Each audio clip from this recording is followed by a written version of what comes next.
நான் உங்கள் ஜஸ்டின். இந்த காலை வேளையிலே தேவனுடைய வார்த்தை உங்கள் மத்தியிலே பகிர்ந்து கொள்வதில் மிகுந்த சந்தோஷம் அடைகிறேன். I welcome you all this wonderful morning service to New Covenant International Church. Amen. Amen. கரங்களை தட்டி ஒரே ஒரு ஸ்டாண்ட்ஸா பாடுவோம். கர்த்தர் மேல் நம்பிக்கை வைக்கும் மனுஷன் நான், கர்த்தரை நம்பிக்கையாய் கொண்ட மனுஷன் நான். கர்த்தர் மேல் பாரத்தை வைத்து விட்டேன், அவரே என்னை ஆதரிப்பார். கர்த்தரையே நான் நம்பியுள்ளேன், கர்த்தர் மேல் பாரத்தை வைத்து விட்டேன். கர்த்தரையே நான் நம்பியுள்ளேன்,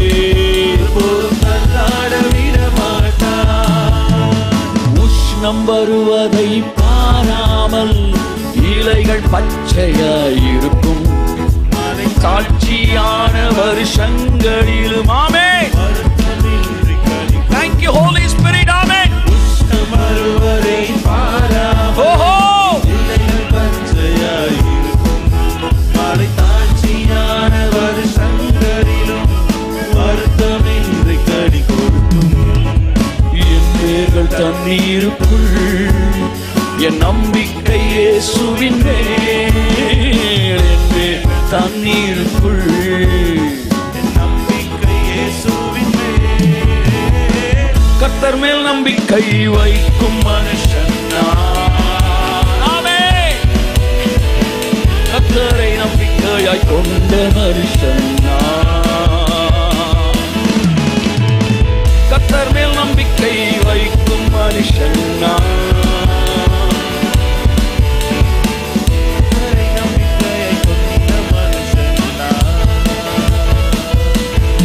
கர்த்தர் மேல் பாரத்தை வைத்து விட்டேன், அவரை ஆதரிப்பார். கர்த்தரை நான் நம்பியுள்ளேன், ஒருபோதும் தள்ளாட விட மாட்டார். கர்த்தர் மேல் பாரத்தை வைத்து விட்டேன், கர்த்தரை நான் நம்பியுள்ளேன், ஒருபோதும் தள்ளாட விட மாட்டார். ஃப்ரீயா இருங்க, ரிலாக்ஸா இருங்க. சரியா? நீங்க சில விஷயங்கள்லாம் நீங்க மாற்றவே முடியாது. தேவன் கோணலாக்கினதை செவ்வையாக்கத்தக்கவன் யார்? உங்க எதிரிகள்கிட்ட போய் கேளுங்க, எனக்கு என்ன வேணும் எடுத்துக்க, என்ன செய்யலாம் எடுத்துக்க. ஆனா சிலர் இருப்பாங்க, நீங்க அவன் லஞ்சம் எதிர்பார்த்துக்கிட்டே இருப்பான். நீங்க போய் சார் வேணா ஏதாச்சும் பண்ணிடுவோம் சார் சொல்லுங்க. என்ன பேச்சு பேசிட்டீங்க நீங்க? எடுங்க சார் முத காசை, டேபிள்ல இருந்து எடுங்க சார். நான் அதைத்தான் எதிர்பார்ப்பேன், ஆனா சொல்லவும் மாட்டான். அட பாவிகளா, ஏடாகளை கொல்றீங்க, ஏண்டா என்ன வேணும் வாயத்தந்து சொல்லுங்களேடா. சரி வாங்கிக்கோங்க சார். ஐயோ எடுங்க சார் டேபிள் இருந்து. யாரை பார்த்து என்ன பேசுறீங்க? டேபிள் கீழே கொடுங்க சார். சார் கோழிகளோட கிளறிக்கிட்டு இருந்தீங்கடா, நீங்க கழுகுகளோட பறக்க முடியாது சார். கை தட்டுங்க சார்.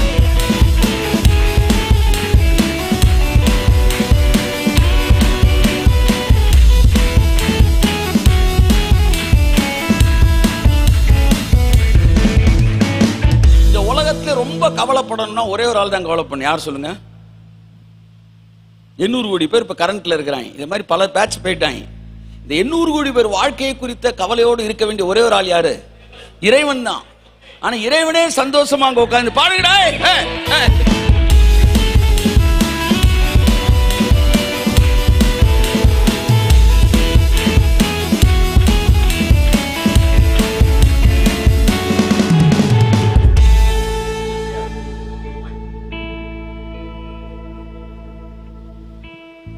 அவரே சந்தோஷமா இருக்கும்போது நீங்க கவலையோட இருக்கிறீங்க? ஃப்ரீயா இருங்க சார், ஃப்ரீயா இருங்க. நீங்க ஃப்ரீயாக ஆரம்பிச்சிட்டீங்கனாலே இங்க இருந்து ஒண்ணு சுரக்கும். அதுக்கு பேர் தான் ஜீவ சுரப்பி. கை திரும்ப. ராமேன். ராபா காபா லாபா சந்து ராபா லாபா தீராமானமா. ஒரு அபிஷேகம் உங்க மேல இறங்கட்டும். இந்த நிமிஷத்துல வாழுங்க. அபிஷேகம் இறங்கட்டும், இறங்கட்டும். எனக்கான கதவுகள் வானத்தின் பலகணிகளை திறந்து கர்த்தரனை சந்திப்பார். ஆமென், ஆமென், ஆமென், ஆமென், ஆமென், ஆமென்.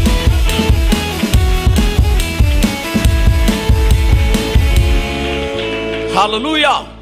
So may God bless you. நாம் தொடர்ந்து தேவனுடைய வார்த்தைக்கு நேராக கடந்து செல்வோம். சபையானது ஜீவனோடு இணைக்கப்பட்டிருக்க வேண்டும். கடந்த நாட்களாக நீதியை பற்றி பார்த்தோம். எதற்காக நீதியை பற்றி பார்த்தோம்? தேவ நீதி, that is the foundation of Christian life. நான் நல்லவன் என்பதினால் அல்ல. எல்லாம் சொல்லுங்க. Testing, praise God, hallelujah, hallelujah. எல்லாரும் என்ன பாருங்க, நான் நன்றாக இருக்கிறேன். சொல்லுங்க, சொல்லுங்க. நான் நன்றாக இருக்கிறேன், நான் நன்றாக இருக்கிறேன். என் குடும்பம் நன்றாக இருக்கிறது, என் பிள்ளைகள் நன்றாக இருக்கிறார்கள். காரணம், காரணம் நான் சொல்லுங்க நல்லவன் என்பதினால் அல்ல, தேவன் நல்லவர் என்பதினால் நான் நன்றாக இருக்கிறேன்.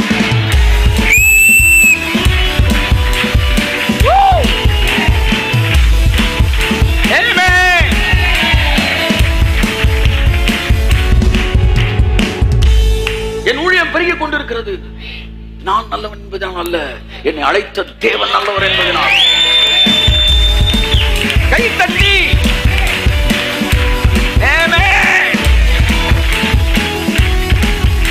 நான் ஆரோக்கியமாயிருக்கிறேன். இத்தனை வயதில் எனக்கு ஒரு வியாதியும் வரவிடாமல் தேவன் தடுத்தார். காரணம், நான் நல்லவன் என்பதனால் அல்ல, என்னை அழைத்த தேவன் நல்லவர் என்பதனால்.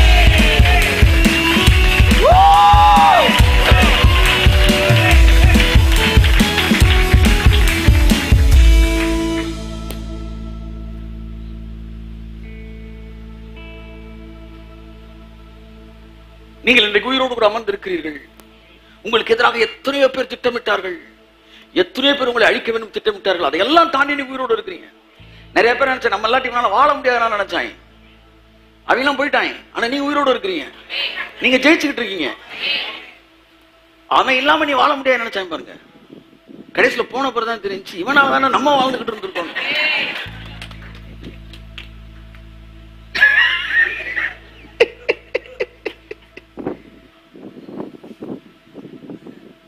ஆனால் நீங்கள் வாழ்ந்து கொண்டிருக்கிறீர்கள்.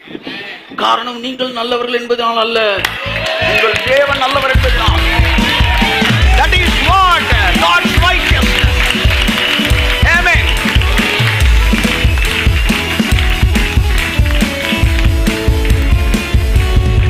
கர்த்தர் மேல் பாரத்தை வைத்து விட்டேன், அவரே என்னை ஆதரிப்பார். கர்த்தரையே நான் நம்பியுள்ளேன், தள்ளாட விட மாட்டான்.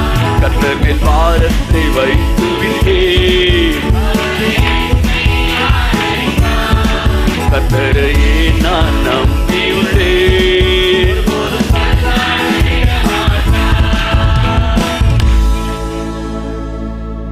ஒரு பெரிய தீர்க்கதரிசி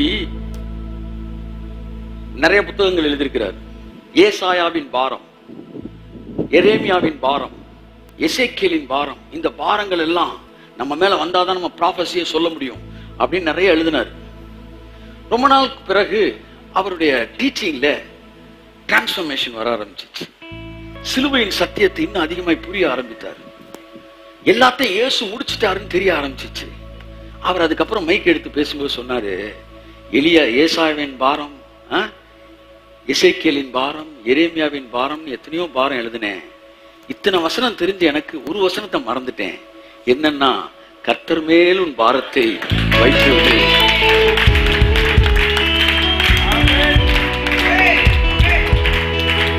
மற்றவங்க பாரத்தை நம்ம சுமக்கணும்னு நினைச்சா உங்கள் ரத்த நாளங்கள் வெடித்து விடும். அதை எல்லாவற்றையும் கெத்சமனையில இயேசு சுமந்து. அருமையான மகனே, மகளே, கர்த்தர் மேல் பாரத்தை வைத்து விடுங்கள்.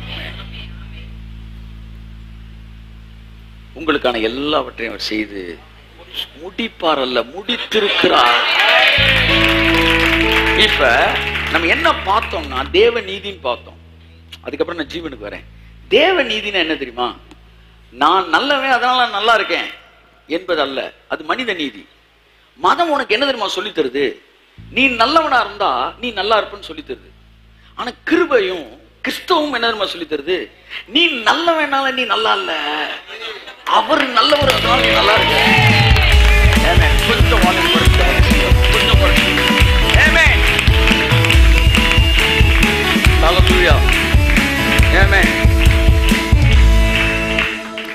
இதுல இருந்து என்ன தெரியுது, நீங்க நல்லவன்றனால நீங்க நல்லா இல்ல, அவரு நல்லவர். அதான் சொன்னார், நீங்கள் உங்களுக்கே சாட்சிகள் அல்ல, நீங்கள் எனக்கு சாட்சி. புரியுதா? மதம் என்ன சொல்லி தருது, அந்த தம்பி நல்ல தம்பி, ரொம்ப நல்ல பையன், சாட்சியான பையன்றான். அவனை பத்தி சொல்றது சாட்சி இல்ல. அவனை பார்த்த உடனே கடவுள் அவன் என்னமா ஆசீர்வதிக்கிறாரு, கடவுள் இரக்கத்தில் ஐஸ்வர்யம் உள்ளவர் போல அப்படின்னு நீ சொன்னீனா நீ கடவுளுக்கு சாட்சி. உன்னை பாக்குறவன் நீ நல்லவன் சொல்லக்கூடாது, உன்னை பாக்குறவன் சாமி நல்ல சாமி நான் சொல்லணும். நல்ல கையை தட்டி ஆமே.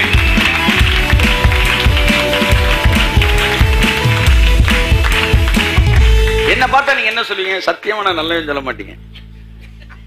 அவர் சட்டையும் அவரு, ஆனா ஒண்ணு மட்டும் உங்களுக்கு தெரியுது, இவன் சாமி நல்ல சாமி டாக்டர்.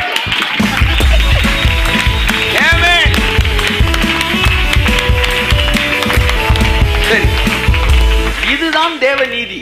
அதாவது நீங்க உங்க நீதியில வாழல, முடிஞ்ச பார்த்திருப்போங்க, நீங்க உங்க நீதியில வாழல, நீங்க அவர் நீதியில வாழ்றீங்க.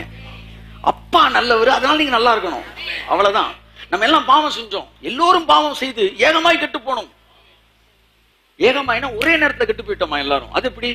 அது எப்படி? எங்க அப்பா 50 வருஷத்துக்கு முன்னாடி பிறந்தாரு, அவரு பாவம் செஞ்சாரு, நான் 50 வருஷத்துக்கு அப்புறம் பிறக்கிறேன், அப்படி இல்லை. எல்லாரும் ஒரே டைம்ல கெட்டு போயிடுமா? எப்ப தெரியுமா கெட்டு போனோம்? ஆதாம் பழத்தை சாப்பிட்டான் பாத்தீங்களா, அப்பவே எல்லாருமே கெட்டு போயிட்டோம். அப்ப நம்ம எல்லாரும் பாவிகள் தான். ஆனா அப்பா என்ன பண்ணிட்டாரு, நம்ம எல்லாரும் பாவத்துக்கான கிரயத்தை அவரே தன் சொந்த குமாரன் என்றும் பாராமல் அவரை கொடுத்து நம்ம எல்லாரும் விடுதலை ஆக்கிட்டாரு, நம்ம எல்லாரும் சந்தோஷமாக்கிட்டாரு, நம்ம எல்லாரும் ஐஸ்வர்யவானாக்கினாரு. ஆமே.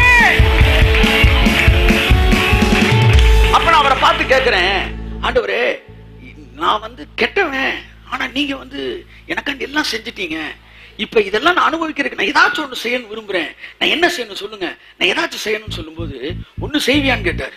என்ன ஆண்டவரே, உங்க அப்பன் நான் சொன்னதை நம்பாம தான் பழத்தை சாப்பிட்டான், சரியா? ஆனா நீ நான் செஞ்சதை நம்புனா அது போதுங்க எனக்கு.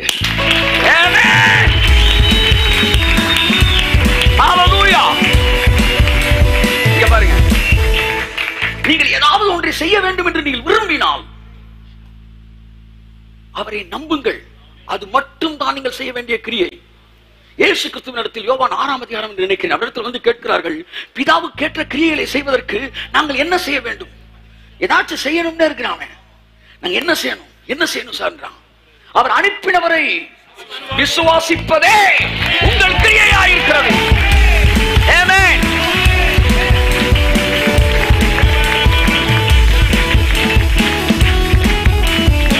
அப்ப கிரியை வேண்டாமா? கிரியை வேண்டாமானா நீ விசுவாசிக்கிற வேண்டாம் கிரியை. என் பாவத்தை சுமந்தார், என் வியாதியை சுமந்தார், என் முதுமையை சுமந்தார், என் வறுமையை சுமந்தார், கையை தட்டி விசுவாசிப்பதே கிரியை.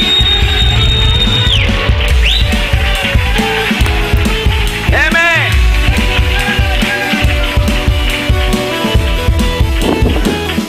ஆமென். அப்படி என்றால் புதிய ஏற்பாடு எதை உங்களிடத்தில் எதிர்பார்க்கிறது? ஒரே ஒரு கிரியை எதிர்பார்க்கிறது.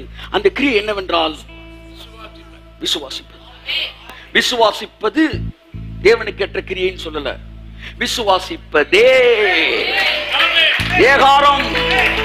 விசுவாசிப்பதே அப்படின்னா வேற எதுவுமே கிரியை இல்ல, அவரை நம்புவது மாத்திரமே கிரியை.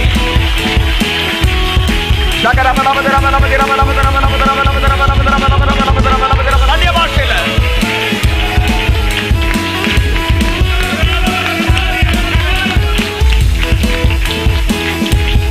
காலையில் நான் ஜெபம் பண்ணி, ஆண்டவரே இந்த 6 சர்ச்சுக்கு நான் ஜெபிக்கிறேன், ஒவ்வொருத்தரும் ஒவ்வொரு திசையில இழுக்கிறாங்க என்று ஒருத்தர் கேட்டான். சார், ஒரு ஊருக்காரன் ஒருத்தன் கேட்கிறான், இவ்வளவு பஞ்சாயத்து பண்றாங்களே சார், இந்த பிரச்சனையில இருந்து நீங்க ரிலாக்ஸ் ஆகிறதுக்கு என்ன சார் செய்வீங்க அப்படின்னு. கோயம்புத்தூர் பஞ்சாயத்து வந்து ரிலாக்ஸா இருக்கு, திருநெல்வேலி பஞ்சாயத்தை கொஞ்ச நேரம் பேசுவேன். அப்ப கோயம்புத்தூர் பஞ்சாயத்து மறந்து போயிடும். பரவாயில்ல சார், இவ்வளவு ஈஸியா மறக்கிறீங்களே. திருநெல்வேலி பஞ்சாயத்து பண்ண மதுரை பஞ்சாயத்து எடுத்து வச்சு பேசுவோம். உன்னை மறக்கிறது எனக்கு ரொம்ப ஈஸிடா. இவனை அவன் மறக்க வச்சிருவான், அவனை இவன் மறக்க வச்சிருவான். கர்த்தர் மேல் பாரத்தை வைத்து விட்டேன், அவரே என்னை, கர்த்தரையே நான் நம்பியுள்ளேன்.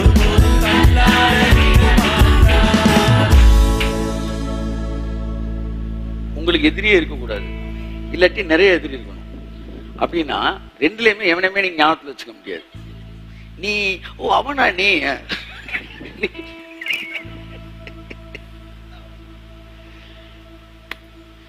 தேவ நீதினு என்ன தெரியுமா? நீ நல்லவென்றால் நீ ஆசீர்வதிக்கப்படல.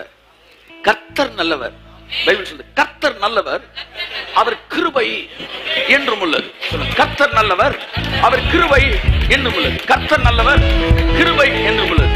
இதுல இருந்து கிருபையின் சத்தியம்னா என்ன அப்படின்னா, அவர் நல்லவர், அவர் நல்லவர், அவர் நல்லவர், அவர் நல்லவர், அவர் நல்லவர்.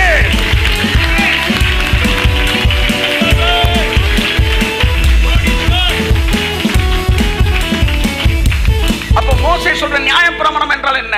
நியாயப்பிரமாண சத்தியம்னா என்ன? நீ நல்லவனா, நீ நல்லவனாடா, நீ நல்லவனா, நீ அவருடைய சத்தத்திற்கு கவனமாய் செவி கொடுத்து இப்பொழுது சொல்லப்படும் இந்த நியாயப்பிரமாண வசனங்களை நீ கவனமாய் கைக்கொள்வாயானால் உனக்கு என் தீர்ப்பு வரப்பண்ண வியாதி ஒன்றை உனக்கு வரப்பண்ணேன். அப்படி மீறுவாயானால் இப்பொழுது சொல்லப்படும் உன் மீது நீ நீ நீ எல்லாமே நீ தான் வந்து நிக்கிற. ஒரு சர்ச்சுக்கு போனா 10 நிமிஷத்தை கண்டுபிடிச்சிடலாம், இவர் மோசையா, மோசஸா, இவர் ஜீசஸா. நீ நீ நீ பேசிட்டு இருந்தாரு, அவர் மோசஸ். நான் அல்ல, அவரே.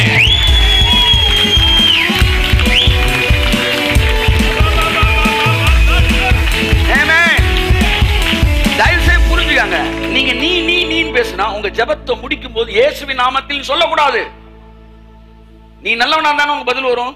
அப்ப முடிக்கும் போது ஜஸ்டின் நாமத்தில் கேட்கிறேன்னு கேளு. இல்ல நான் நல்லவன் இல்ல, என்ன நான் நம்பல, அப்ப முடிக்கிறப்ப இயேசுவின் நாமத்தில் கேட்கிறேன் பிதாவே சொல்லு. புரியுதா? எதுக்காக இயேசுவின் நாமத்தில் முடிக்கிறீங்க? என் பேருக்கு பதில் வேணாம் ஆண்டவரே, அவர் பேருக்கு தாங்க. இதுதான் நீதி. சொன்ன நீதியை சபை சொல்லிக் கொடுக்க சபை மக்கள் நான் கிறிஸ்துவுக்குள் நீதிமானா இருக்கிறேன், என்னுடைய எல்லாவற்றையும் இயேசு சுமந்து எனக்கான கிரயத்தை அவர் கொடுத்து முடித்து விட்டார். நியாயப்பிரமாணம் எதிர்பார்க்கிற அத்தனை கிரயத்தையும் இயேசு செலுத்தி தீர்த்தார். நான் ஒருத்தர் வண்டி இடிச்சிட்டேன் சார், வெளியே வந்து ஆபுன்றான். சார் நீங்க தான் சார் வந்தீங்க, நீங்க தான் ஆர்கியூ பண்றேன். கடைசியில் நீ தான் பாரியா கோடை விட்டு தள்ளி இருக்கிறேன்றான். கடைசியில் வந்து நீ என்ன செய்வீங்க? தப்பு உங்க மேல. நான் சரிங்க சார், தெரியாம சார், விட்டுருங்க சார், ஏதாச்சும் பாதி காசு வாங்கிங்க சார். இப்படியே பேசிக்கிட்டே இருக்கிறீங்க. திடீர்னு இன்னொருத்தர் வராரு, என்ன பிரச்சனை? இடிச்சா என்ன கேட்கிறான்? 5000 இந்த 10,000 வச்சுக்க, கிளம்பு, இடத்த காலி பண்ணு அப்படின்றாரு. இப்ப நீங்க எப்படி இருக்கிறீங்க? குனிஞ்சிருக்கிற நீங்க அப்படி நிமிர்றீங்க. இப்ப நீங்க இடிக்காததுனால நிமிரல, இடிச்சதுக்கு ஒருத்தர் பே பண்ணிட்டார்ல. கையை தட்டு. Amen. It is paid. Jesus said it is paid. It is paid. It is paid. Claim your blessing. Claim your blessing.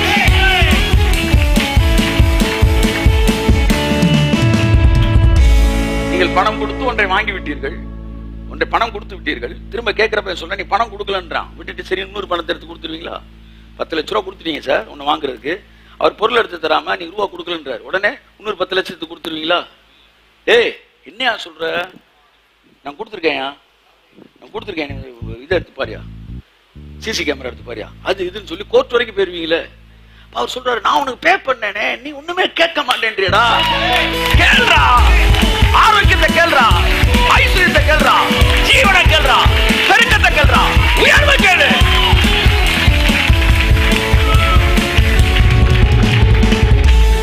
People are not claiming the paid price. So இந்த நீதியில போயிட்டே இருக்கும்போது என்ன நடக்கும் அப்படின்னா, ஜீவன் வந்துடும். போற வழியில ஒரு ஆளை சந்திப்பீங்க, அவருக்கு பெயர் சாகாமை.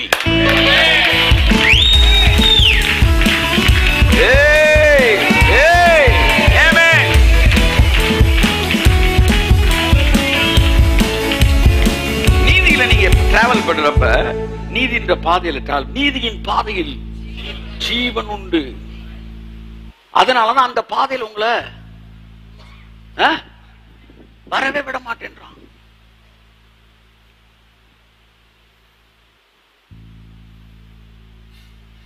நீதியின் பாதையில் ஜீவன் உண்டு, அந்த பாதையில் மரணம் இல்லை. சபை தொடர்ந்து நீதியை பேசிக்கொண்டே இருக்கும் என்றால் சபையில் மரணம் இருக்காது. இவ்வளவு பேர் கை தட்டுறீங்களே, இதுக்கு என்ன தெரியுமா அர்த்தம்? உங்களுக்குள்ள ஆவிக்குரிய மரணம் இல்லைன்னு அர்த்தம். எவனோ ஒருத்தன் பாருங்க, ஸ்பிரிச்சுவல் டெத்ல இருக்கிறவன். ஏன்னா டெத் இருக்கு. எவன் சுயநீதியில இருக்கணும், அவன்கிட்ட டெத் இருக்கும். நீ வேற சர்ச்சுக்கு போய் பாருங்களேன், சுயநீதி பேசுற சர்ச்சில் பாருங்களேன், இவ்வளவு பேர் கை தட்டு வாங்கிட்டீங்க. அந்தர மந்திர அந்தர மந்திர அந்தர அந்தர அந்தர அந்தர மந்திராம பார்த்து காத்துக்க. அந்தர மந்திர அந்தர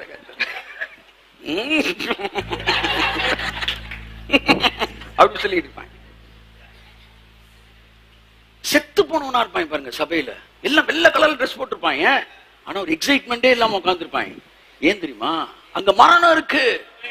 நியாய பிரமாணம் பேசப்படுகிற இடத்திற்கு மரணம் ஊர்ந்து வருகிறது. ஆனால் மன்னிப்பும் சிலுவையும் பேசப்படுகிற இடத்திலே உயிர்த்தெழுதல் உண்டாகிறது, ஜீவன் உண்டாகிறது. கையை தட்டி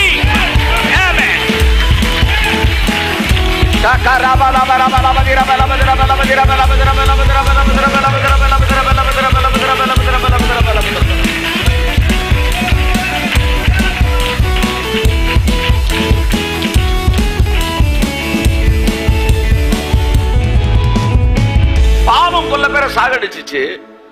பாவத்தை தப்பிக்கிறதுக்கு எங்க வந்தான்? மதத்துக்கு மனுஷன் வந்தான். மதமும் அவனை என்ன செஞ்சிச்சு? சாகடிச்சிச்சு. நீ நல்லவே இல்ல, நீ நல்லவே இல்லப்பா, அப்புறம் என்னப்பா? அது அப்படிதான் இருக்கட்டும். ஆனா இயேசு வந்தார், நீதியை கொடுத்தார். நீதி வந்த உடனே நீதியின் சம்பளம் ஜீவன் எனக்கு வந்தது. ஆமென். சோ பாவத்தின் சம்பளம் மரணம் என்பது உலகம் ஃபுல்லா தெரிஞ்சிருச்சு.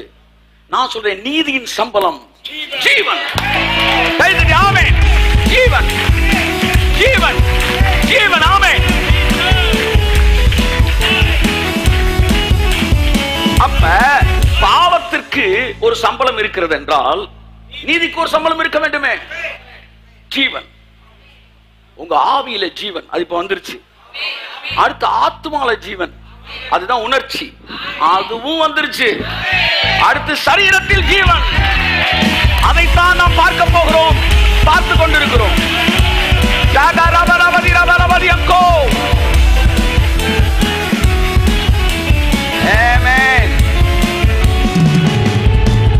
ஜீவன் என்கிற வார்த்தைக்கு 3 கிரேக்க பதங்கள் சொல்லப்பட்டிருக்கிறது. உங்களுக்கு தெரியும் அந்த 3 பதங்கள். ஒன்று பியாஸ், அடுத்து சுகே, ஜோயே. பியாஸ் என்றால் சரீர பிரகாரமான உயிர். உயிர் போயிடுச்சுன்றாங்கல்ல, ஜீவன் போயிடுச்சுன்றாங்கல்ல, அந்த உசுருக்கு பேரு வேற, பியாஸ். அடுத்து ஒருத்தன் உயிரோட இருக்கிறான், ஆனா மனசளவுல செத்து இருக்கிறான், அதுக்கு பேரு சுகே, சைக்காலஜி. சுகே, சைக்கோ, லாஜி, லோகாஸ், 2 சேர்ந்து சைக்காலஜி. புத்தர் சொன்னது இந்த மரணம் தான். அதாவது உன்னை யாராச்சும் அடிச்சா நீ துடிக்கிறீல, நீ துடிக்காம இருக்கணும். என்ன செய்யணும்னா, செத்துட்டா உன்னை யாரும் என்ன செய்ய முடியாது, வலிக்காது. சரீரத்துல சாகுற மாதிரி இந்த சுக்கே, இந்த சைக்காலஜில நீ செத்துரு. ஆசையே துன்பத்திற்கு காரணம். ஆசையை வெறுத்தால் துன்பமின்றி வாழலாம். உள்ள இருக்கிறவெல்லாம் சாகடிக்கிறதுக்கு பேர் தான் புத்த மதம். நீங்க புத்தர்களுடைய அந்த ஒர்ஷிப் சென்டருக்கு போயிருக்கீங்களா? நான் போயிருக்கிறேன். ஸ்ரீலங்கால இருந்தப்ப உள்ள போய் பார்த்தீங்கன்னா, நீங்கள் இன்றைக்கு நுழைகிற இழவு வீட்டை விட மோசமானதா இருக்கும். அத்தனை பேர் இப்படிதான் உட்கார்ந்துருப்பாங்க. அவன் வழி வரக்கூடாதுன்றக்காக அந்த சுக்கவை சாகடிக்கிறான். இதுக்குள்ள இன்னொரு ஜீவன் இருக்கு, பியாஸ் பாடி, சுக்கே சோல், ஜோயே ஸ்பிரிட். இதுதாமே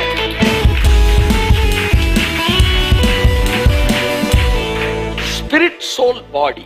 ஜோயே சுக்கே பியாஸ்.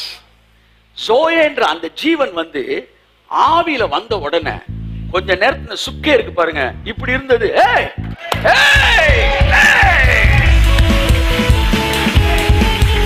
Praise the Lord.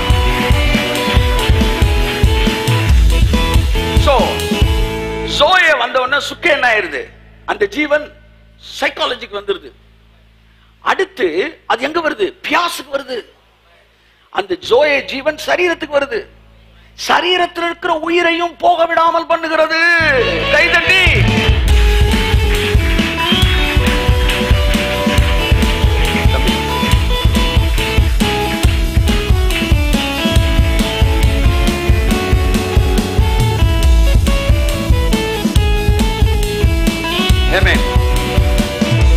ஓகேயா? புரிஞ்சுச்சா? இப்ப உங்களுக்கு ஜீவன் நீதி வந்தோன்னா ஆவியில வந்துருச்சு, அதனாலதான் ரட்சிக்கப்பட்டீங்க. அடுத்து ஆத்மால வந்திருக்கு, அதான் அல்லேலூயா சொல்றீங்க. எல்லாரையும் சொல்ல முடியாது சார். நீங்க ஆடுறீங்க, பாடுறீங்க, சந்தோஷமா இருக்கிறீங்க. ஒரு காலத்துல சர்ச்சுனா என்னமோ சொல்லி கொடுத்தாங்க. இன்னைக்கு சர்ச்சுனா என் ஜெப வீட்டில் அவர்களை மகிழ பண்ணுவேன். சரி, அவன் சர்ச்சுனா என்ன? சர்ச்சுனா என்ன? அழுகிற இடமா? மகிழ்கிற இடம்.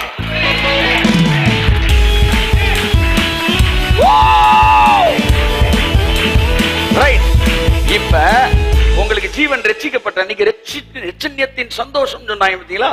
ஜீவன் வந்துச்சு எங்க? ஆவியில. அடுத்து சைக்காலஜிலையும் சந்தோஷம் வந்துருச்சு. இன்னும் ஒரு இடம் தான் பாக்கி, அதுதான் இந்த பாடி. இந்த பாடிக்குள்ள இப்ப ஜீவன் வந்துகிட்டு இருக்கு. இது வர வர உங்களுக்கு இளமை திரும்புது, உங்களுடைய வலிமை திரும்புகிறது. கழுகுக்கு சமானமாய் உங்கள் வயது மறுபடியும் வாழ வயது போல மாறுகிறது.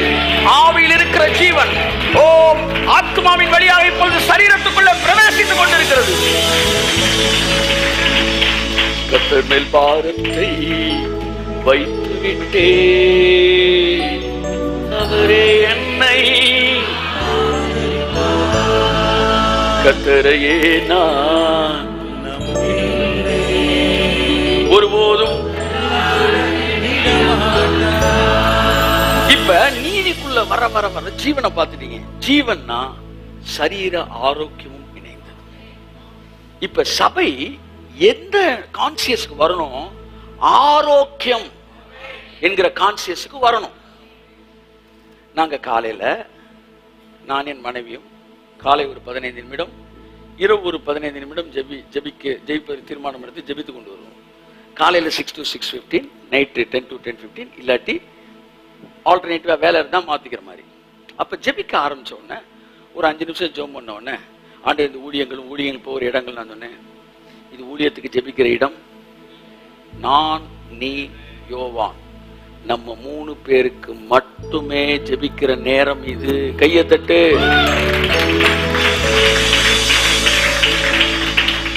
ஓகேயா? ஓகேயா? இந்த ஜெபம், குடும்ப ஜெபம் பண்ண என்ன நடக்கும்னா, அப்படியே ஒரு பெரிய டெலிவரன்ஸ் நடக்கும். குடும்பத்துல இணைய விடாம தடுக்கிற எல்லா தடைகளும் சக்திகளும் உடையும்.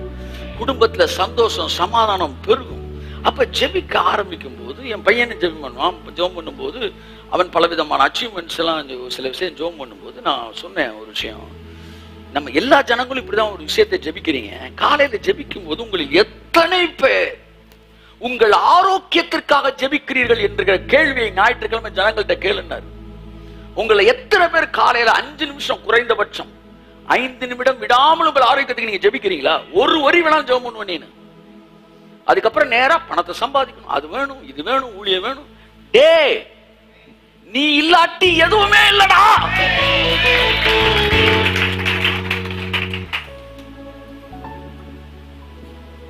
லூக்கா 12ஆம் அதிகாரம் 20ஆம் வசனத்திலிருந்து இன்றைய செய்தியை நான் துவங்குகிறேன். 12:20 வாசிங்க. லூக்கா 12:20 ரொம்ப முக்கியமான. தேவனோ அவனை நோக்கி, மதிகேடனே, உன் ஆத்துமா உன்னிடத்திலிருந்து இந்த ராத்திரியிலே, ஆத்துமா தமிழ்ல இருக்கு, இங்கிலீஷ்ல எப்படி இருக்கு? your life will be demanded from you this very night. அட கிறுக்கு பயலே, இன்னைக்கு நைட் உசுறு போயிருண்டா. அப்படி உசுறு போயிடுச்சுன்னா நீ சேர்த்தவைகள் யாருடையதாகும்? நிறைய பேர் சொல்றாங்க, கர்த்தர் சொன்னார் இன்னைக்கு நைட் உசுறு நான் எடுத்துக்குவேன் நான் சொல்றாரு. நல்லா பார், அவர் எடுத்துக்குவேன்னு சொன்னாரா? சொல்லுங்க.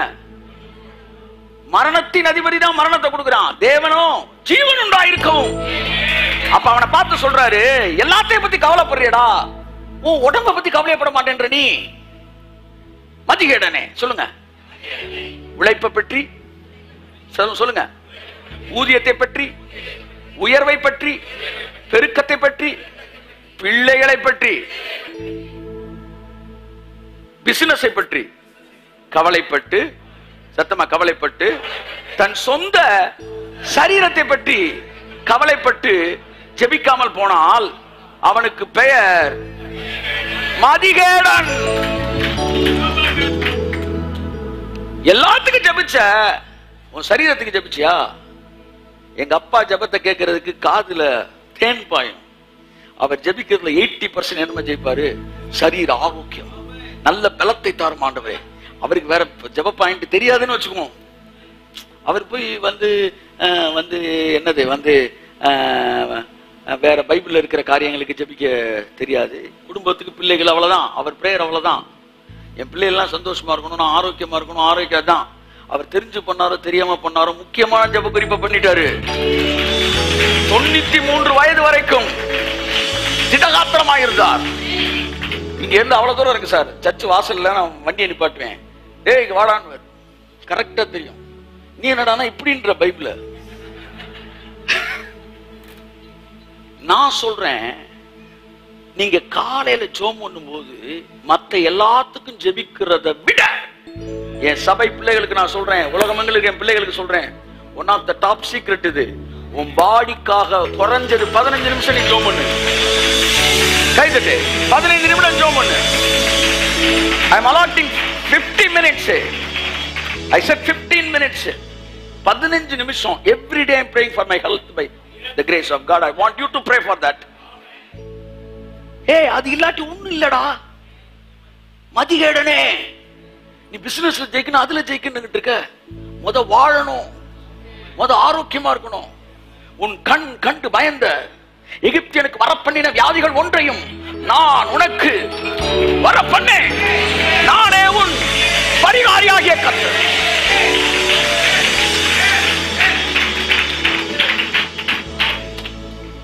உங்களுக்கு ஆரோக்கியத்தை குறித்து சொன்ன தேவனுடைய வசனங்களை எழுதுங்கள்.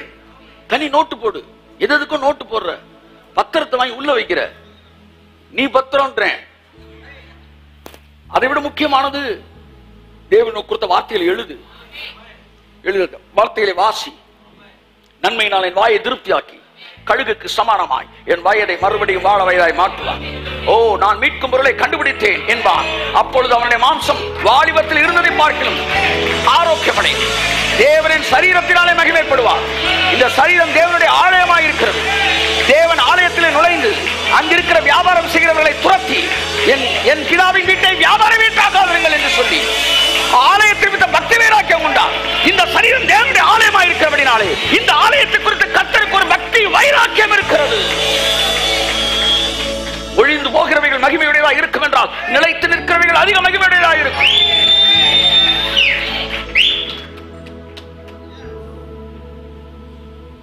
பாதையின் கூடாரத்தை அணுகாது, பொல்லாப்பு எனக்கு நேரிடாது.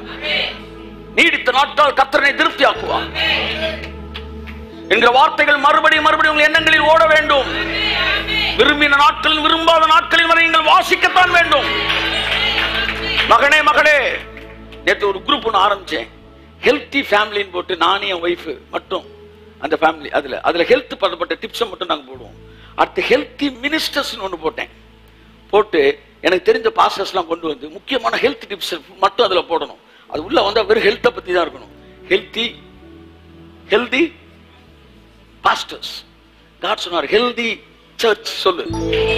6 சபையும் sickness free zone, healthy churches. கையெழுத்துக்கு ஆமென்.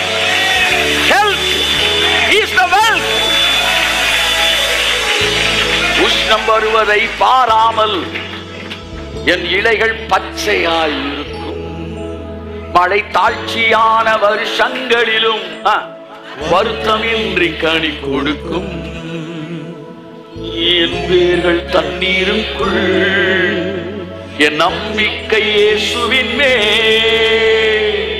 என் வேர்கள் தண்ணீருக்குள், நம்பிக்கை இயேசுவின் மேல். அப்ப ஒண்ணே ஒண்ணு உங்களுக்கு சொல்ல விரும்புறேன். மத்தேயு 6:25 வீட்டுல போய் வாசிங்க. உணவை விட உயிர் முக்கியம், உடையை விட உடல் முக்கியம். அப்ப கடவுள் எதை எதை எதை எதை எதை ஃபோக்கஸ் பண்றாரு? சொல்லு. உன் உயிர்.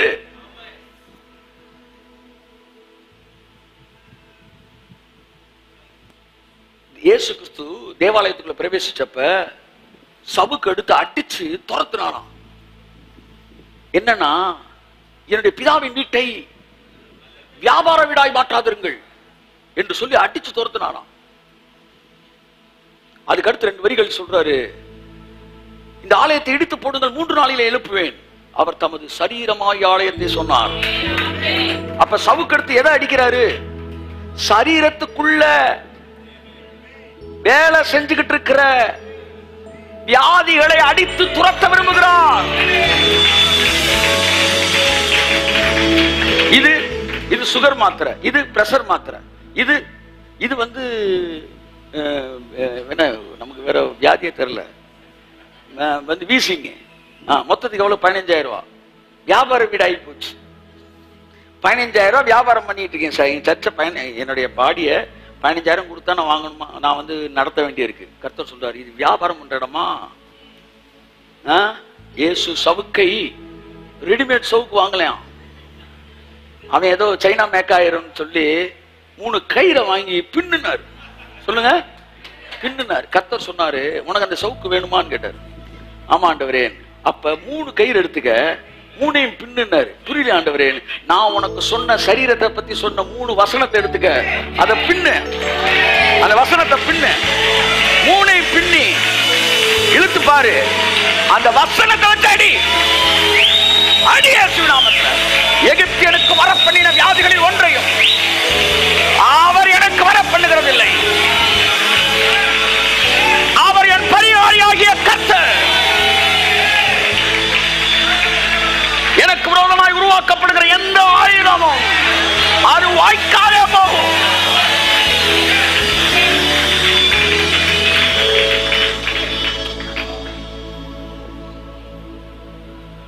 இதுவரைக்கும் பூமியில எவனுக்குமே நடந்தது இல்லை. பூமியில எந்த தேசத்தில் நடக்காத அற்புதங்களை கர்த்தர் எனக்கு செய்வார். என்னோடு கூட இருக்கிற ஜனங்கள் கர்த்தருடைய செய்கையை காண்பார்கள். என்னோடு கூட இருந்து கர்த்தர் செய்கிற காரியம் பயங்கரமாக இருக்கும். உங்க முகங்கள் எல்லாம் ரொம்ப அழகா மாற போகுது. உங்க சரீரம் எல்லாம் ஆரோக்கியமாக போகுது. கர்த்தனை கொடுத்த வாக்குத்தத்த உடன்படிக்கை நிறைவேற போகுது. யோபுவின் குமாரத்திகளை பார்க்கிலும், யோபுவின் குமாரத்திகளை பார்க்கிலும் சௌந்தரியமானவர்கள் அந்த தேசத்தில் எங்கும் இல்லை என்று சொன்னது போல நான் டிக்ளேர் பண்றேன், நியூ கவர்னன்ட் சர்ச்சில் இருக்கிற என்னுடைய பிள்ளைகளை பார்க்கிலும், என் ஊழியத்தில் இருந்திருக்கிற பிள்ளைகளை பார்க்கிலும் ஆரோக்கியமானவர்கள், சௌந்தரியமானவர்கள் இல்லை என்று சொல்லத்தக்கதாய் கையை தட்டி ஆமென்.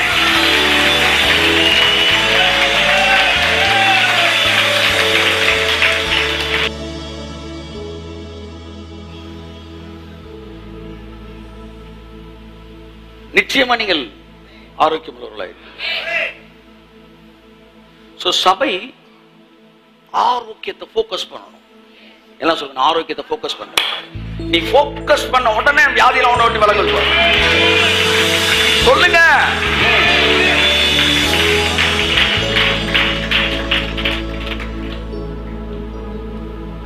நிறைய சாட்சி கேட்டேன். டாக்டர் சொன்னாங்க, அதுக்கப்புறம் மாறிடுச்சு. டாக்டர் சொன்னாங்க, அதுக்கப்புறம் மாறிடுச்சு. நீ சொல்ல கேட்க கேட்க நம்ம மனசு ஒண்ணு பதிய ஆரம்பிக்கும். என்ன தெரியுமா? டாக்டர் சொல்லிட்டா அவ்வளவுதான் நினைக்காத. இவ்வளவு பேருக்கு அது மாறி இருக்குன்னா உனக்கும் அது மாறும். அந்த பயம் விலகுது, கொஞ்சம் கொஞ்சமா விலகுது. சரி, இந்த ஜீவனை பத்தி தான் தொடர்ந்து நம்ம படிச்சுக்கிட்டு இருக்கோம். இந்த வாரம் ஒரு விஷயத்தை உங்கள்கிட்ட சொல்லி நான் முடிக்க விரும்புகிறேன். என்னவென்றால், பரிசுத்த ஆவியானவரும் ஜீவனும். கைத்தட்டுங்க ஒரு தடவை. எப்படியும் ஒரு 2 வாரம் நான் அதை எடுப்பேன்னு நினைக்கிறேன். ஆவியானவரும் ஜீவனும். இல்லையா சொல்லுங்க, ஆவியானவரும் ஜீவனும். வாசிப்போமா ஒரு வசனம்? அங்கிருந்து ஆரம்பிப்போம். உனக்குள்ள ஆவியானவர் இருப்பார் என்றால் உனக்குள்ள ஜீவனும் ஆரோக்கியமும் ஒவ்வொரு செகண்டும் பெருகிக்கிட்டே இருக்கு. ரோமர் 8ஆம் அதிகாரம் 11ஆம் வசனம். 8:11. அன்றியும் இயேசுவை மரித்தோரிலிருந்து எழுப்பினவருடைய ஆவி. எல்லாம் சொல்லுங்க. இயேசுவை மரித்தோரிலிருந்து எழுப்பினவருடைய ஆவி உங்களில் வாசமாய் இருந்தால். இயேசுவை மரித்தோரிலிருந்து எழும்ப பண்ணது யாரா? யாரு? ஆவியானவர். டக்குன்னு அப்பெல்லாம் போக கூடாது ஜஸ்டின்னு. இயேசுவை மரித்தோர் எழுப்பின ஆவி அப்படி சொல்லக்கூடாது. இயேசுடைய நின்று போன இருதயத்தை மறுபடியும் துடிக்க வைத்த ஆவியானவர். இயேசுவின் நின்று போன இருதயத்தை மறுபடியும் துடிக்க வைத்த ஆவியானவர். இயேசுவின் செயலில் கிட்னியை மறுபடியும் செயல்பட செய்த ஆவியானவர். இயேசுவின் நுரையீரலை மறுபடியும் சுவாசிக்க செய்த ஆவியானவர். இயேசுவின் பார்வையை மறுபடியும் திறந்த ஆவியானவர். இயேசுவின் இரத்த ஓட்டத்தை மறுபடியும் ஓட வைத்த ஆவியானவர் உங்களில் வாசமாயிருந்தார். நல்லா கையை தட்டி.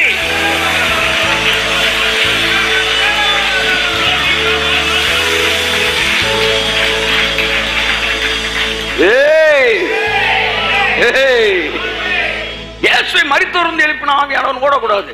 இயேசுடைய நின்று போன இருதயத்தை மறுபடியும் துடிக்க வைத்த ஆவியானவர். இயேசுவின் நின்று போன பார்வையை மறுபடியும் பார்க்க செய்த ஆவியானவர். இயேசுவின் நின்று போன மூளையை மறுபடியும் இயங்க செய்த ஆவியானவர்.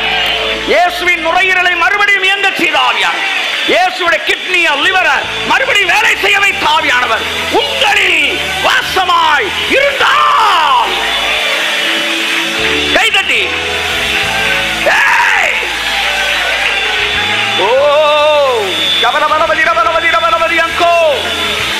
எப்பேற்பட்ட வியாதியா இருந்தாலும் இந்த ஒளிபரிக்கையின் எல்லைக்குள் இருக்கிற உனக்கு நான் சொல்லுகிறேன், எப்பேற்பட்ட வியாதி உனக்குள் இருந்தாலும் கிறிஸ்துவை மரித்தோரிலிருந்து எழும்ப பண்ணின அந்த ஆவியானவர் சாவுக்கேதுவான உன் சரீரத்தை உயிர்ப்பிக்கிறார். முற்றிலுமாக உயிர்ப்பிப்பார். கையை தட்டி.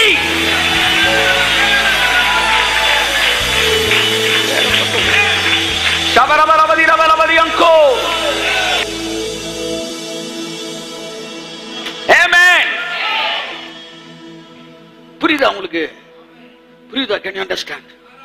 கிறிஸ்துவோடைய பாடி, ஒரு மனுஷன் செத்தவன முதலாவது அவன் கண் விழியில தான் கண்டுபிடிப்பான். அது அப்படியே வெள்ளையாமா வரும். எங்க அம்மா இருந்தப்ப நான் பார்த்தேன். பல்ஸ் நிற்கும், பீட்டு நிற்கும். ஆவியானவர் இறங்கின போது நின்று போன அந்த பீட்டை மறுபடியும் துடிக்க வைத்தார். நின்று போன அந்த சரீரத்தை மறுபடியும் இயங்க வைத்தார். அதே ஆவியானவர் உனக்குள் வாசமாய் இருந்தால் செத்து போன உன் சரீரம் அல்ல, இன்னும் சாகவே அல்ல, செத்து போனதையே நான் உயிர்ப்பித்த தேவன் சாவுக்கேதுவானதை உயிர்ப்பிப்பது. வசனத்தை போடுப்பா. சாவுக்கேதுவானை உயிர்ப்பிப்பது அதிக நிச்சயம். கையதடி.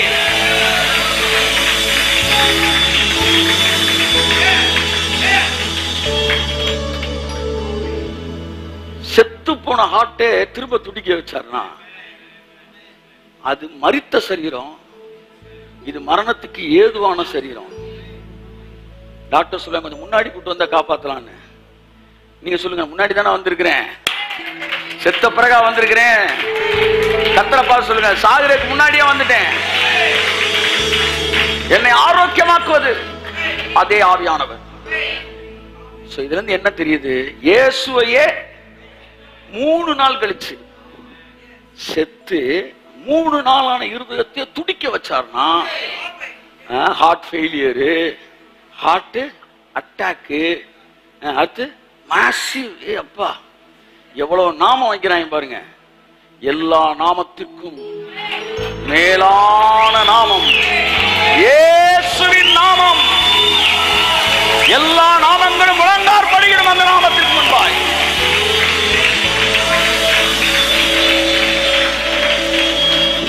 இனி உன் பாடியை வச்சு வியாபாரமே நடக்கக்கூடாது.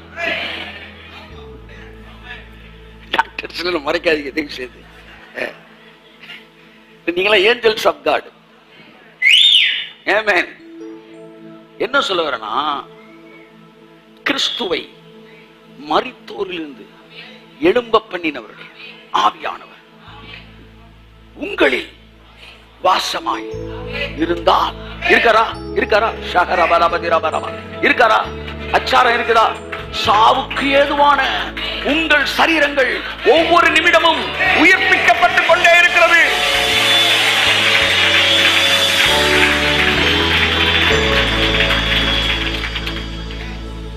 அதனாலதான் ஆதியாம் முதல் அதிகாரத்திலே பூமியானது ஒழுங்கின்மையும், எல்லாம் சொல்லுங்க, உங்க வீட்டு ஒழுங்காவே அடிக்க மாட்டேன் டாக்டர் சொல்றாங்களா? ஆமா, ஒழுங்கின்மை.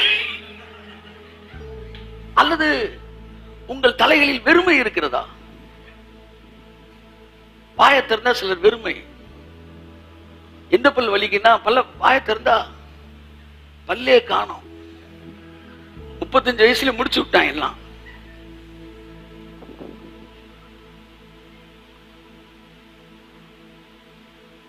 ஒழுங்கின்மை, வெறுமை, அடுத்து இருள்.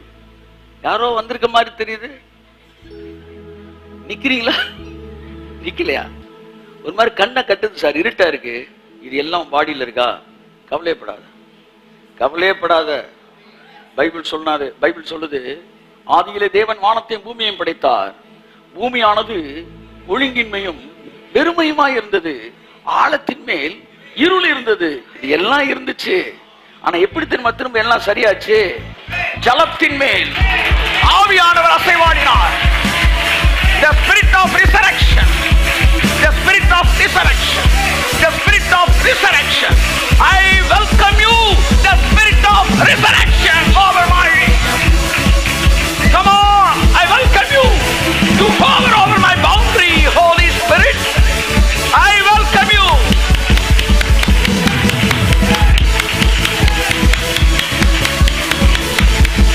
Amen.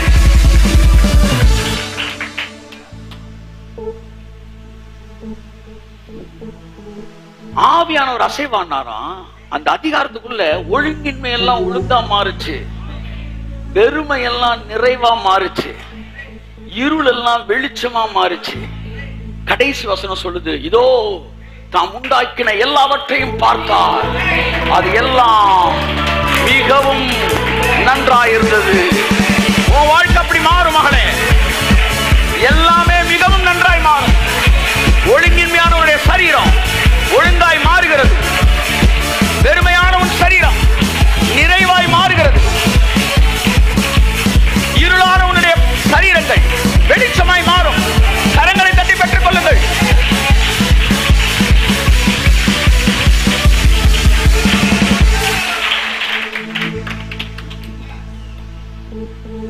இந்த ஆவியானவர் வந்த உடனே உன் பாடியில் இருக்கிற ஒழுங்கின்மை எல்லாம் ஒழுங்கா மாறும்.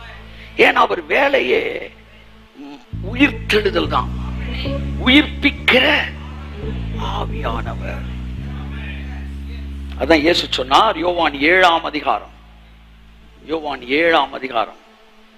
38, 39 வாசிப்போம். இன்னைக்கு ஆவியானவருக்கும் ஜீவனுக்கு இருக்கிற தொடர்பு சொல்றேன்.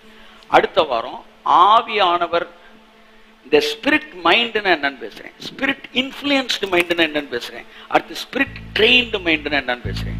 There are 3 kinds of mind: spirit minded, spirit influenced mind, spirit trained mind. அடுத்த வாரம் அதை பத்தி பேசுவோம். இந்த வாரம் ஹோலி ஸ்பிரிட் அண்ட் ஜீவன், ஜோயே. ஹோலி ஸ்பிரிட் அவர் வந்தார்னா பல நாளுக்கு முன்னாடி செத்தவனை கூட என்ன செய்யறாரா? அந்த ஹார்ட்டை இயங்க வைக்கிறார். சும்மா உயிர்த்தல வச்சாருன்னு சொல்லக்கூடாது. ஒருத்தன் உயிரோட எந்திரிக்கணும்னா ஹார்ட் அடிக்கணும், லப்பு டப்புன்னு அடிக்கணும், திரும்ப ரத்தம் ஓடணும், திரும்ப வந்து கிட்னி வேலை பார்க்கணும், லிவர் வேலை பார்க்கணும், லங்ஸ் ஃபங்க்ஷன் ஆகணும், கண்ணு திறக்கணும், எலும்புகள் எல்லாம் மறுபடியும் பசும்புல்லை போல் செழிக்க வேண்டும், நரம்புகள் உருவாக வேண்டும். Holy Spirit, Holy Spirit, Holy Spirit, Holy Spirit.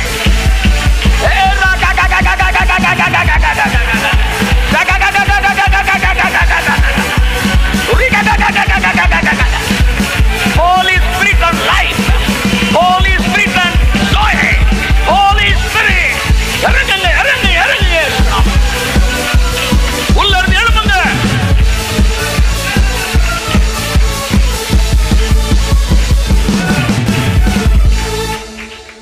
வாசிப்போம். வேத வாக்கியம் சொல்லுகிறபடி பண்டிகையின் பிரதான கடைசி நாளாகிய பிரதான நாளிலே இயேசு நின்று சத்தமிட்டு சொன்னாராம், ஒருவன் தாகமாயிருந்தால் என்னிடத்தில் வந்து பானம் பண்ண கடவன். வாசிங்க அடுத்த வசனம். வேத வாக்கியம் சொல்லுகிறபடி என்னிடத்தில் விசுவாசமாயிருக்கிறவன் எவனோ அவருடைய உள்ளத்தில் இருந்து ஜீவன் ஜீவன் ஜீவ தண்ணீர் உள்ள நதிகள் ஓடும்.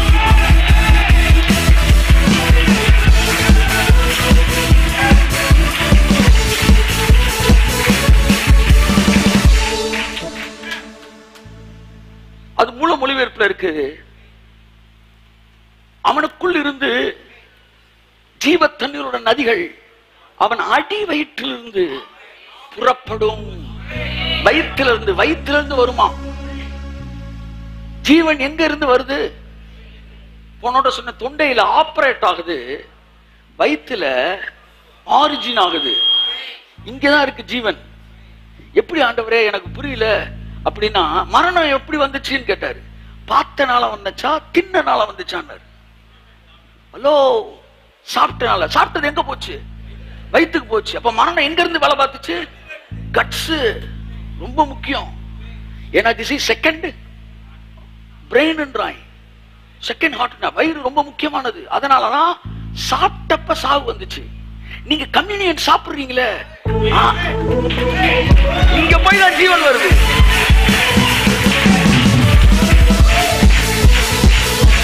I bless my gut in the name of Jesus.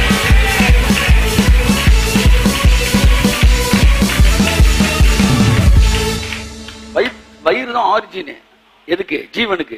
தொண்டை தான் ஆபரேட்டிங் சிஸ்டம்.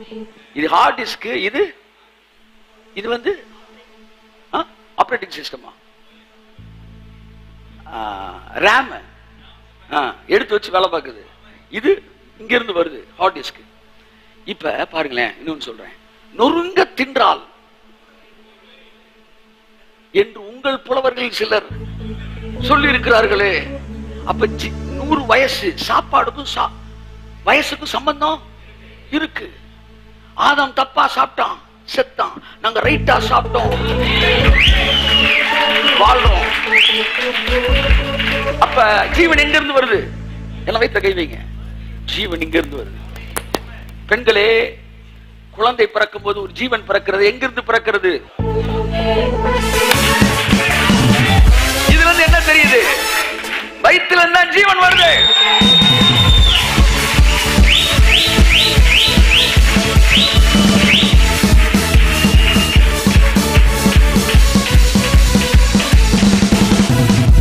கம்யூனியன் இருக்க அன்னைக்கு ஓகே, கம்யூனியன் எடுக்கிறோம் பாருங்க. இந்த கம்யூனியன் என்ன செய்யுது? வயிற்றுக்கு தான் போகுது.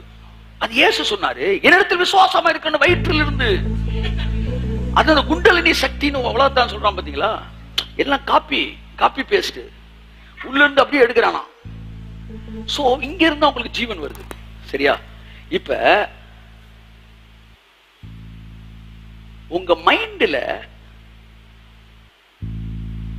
ஸ்கூல்ல உட்கார்ந்து இருக்கும்போது திடீர்னு மேத்ஸ் வாத்தியார் வந்துட்டாரு அப்படின்னு ஒண்ணு மைண்ட்ல வந்துட்டாருன்னு ஒண்ணு, அடுத்து வேலை எங்க நடக்குது? அடுத்த வாரம் எடுப்போம். இதை ஆபரேட் பண்ற சிஸ்டம் இங்க இருக்கு. அப்ப இங்க இருந்து ஜீவனும் வரும், இங்க இருந்து மரணமும் வரும். டாக்டர்கிட்ட போன உடனே தலை சுத்துது, வாந்தி வருது, அது வருது, மொத்த வார்த்தை என்ன நமக்கு டாக்டர்? கடைசி என்ன சாப்பிட்டேன்னு. அப்ப என் வாழ்க்கையே அதுலதான் இருக்கு.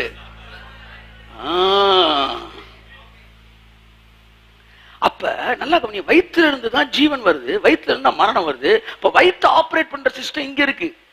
அது அடுத்த வாரம் பேசுவோம். இங்க இருந்து வருவோம், இங்க வந்தோம். இது என்னது?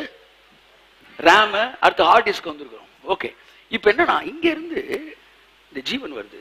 என்னிடத்தில் விசுவாசமா இருக்கிறவனுடைய வயிற்றில் இருந்து ஜீவ தண்ணீர் உள்ள நதி பாயும்னார். அந்த நதி என்னன்னு அடுத்த வசனத்தை சொல்றார், வாசிங்க. தம்மை விசுவாசிக்கிறவர்கள் அடைய போகிற ஆவியை குறித்து இப்படி சொன்னார். இயேசு இன்னும் மகிமைப்படாதிருந்தபடியினால், சிலுவைக்கு போகாமல் இருந்தபடியினால் பரிசுத்த ஆவி அந்த நேரத்தில் வழங்கப்படவில்லை. நமக்கோ அது அருளப்பட்டிருக்கிறது.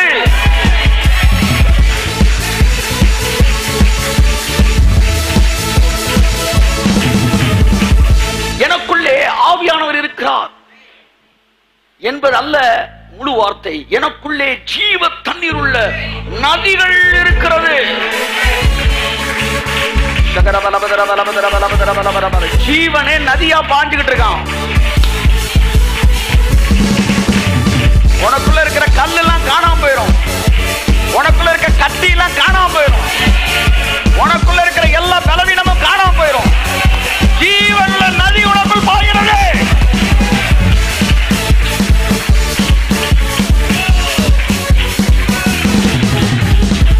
அப்ப ரோமர் 8:11 சொல்லிச்சு, ஆவியானவர் தான் உயிர்ப்பிச்சாராம். ஏன்னா ஆவியானவர் ஜீவன் இருந்துச்சான். அந்த ஹார்ட்டை இயங்க வச்சாராம். வெளியில இருந்து உள்ள போய் இயேசுவோட டெட் பாடி ஹார்ட்டை இயங்க வச்சாருன்னா, உனக்குள்ளே இருந்து உன் ஹார்ட்டை இயங்க வைக்க மாட்டாரா?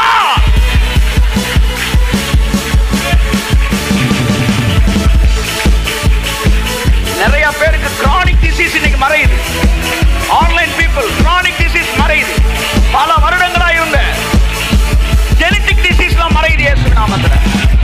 நீ காட்டு ஒளிவு மரத்திலிருந்து வெட்டப்பட்டு நல்ல ஒளிவு மரத்தோடு இணைக்கப்பட்டு அவருடைய வேருக்கும் அவருடைய சாரத்துக்கும் பங்காளி ஆயிருக்கிறாய்.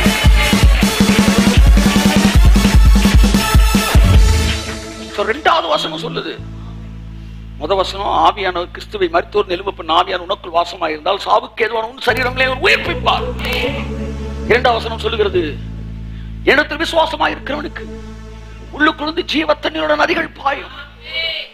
இப்ப ஜீவன் உனக்குள்ளே பாஞ்சுகிட்டு இருக்கு. ஹலோ, உனக்குள்ளே ஜீவன் பாஞ்சுகிட்டு இருக்கு. உனக்கு நீ அங்க போய் இங்க போய் ஐசியூல போய் எங்கெங்க போய் ஏதோ நடக்கிறதெல்லாம் உனக்குள்ளே பெரிய பெரிய ஹாஸ்பிட்டல் இல்லாத ஃபெசிலிட்டி எல்லாம் உனக்குள்ள இருக்க சரி பண்ணிட்டு இருக்கு. வாங்கிக்க வாங்கிக்க வாங்கிக்க வாங்கிக்க. Receive from inside out.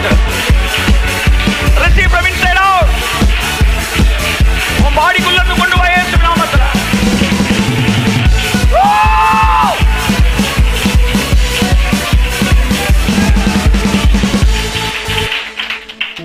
அடுத்த வசனம் சங்கீதம் 1 அதிகாரம் 3 வசனம் 1:3.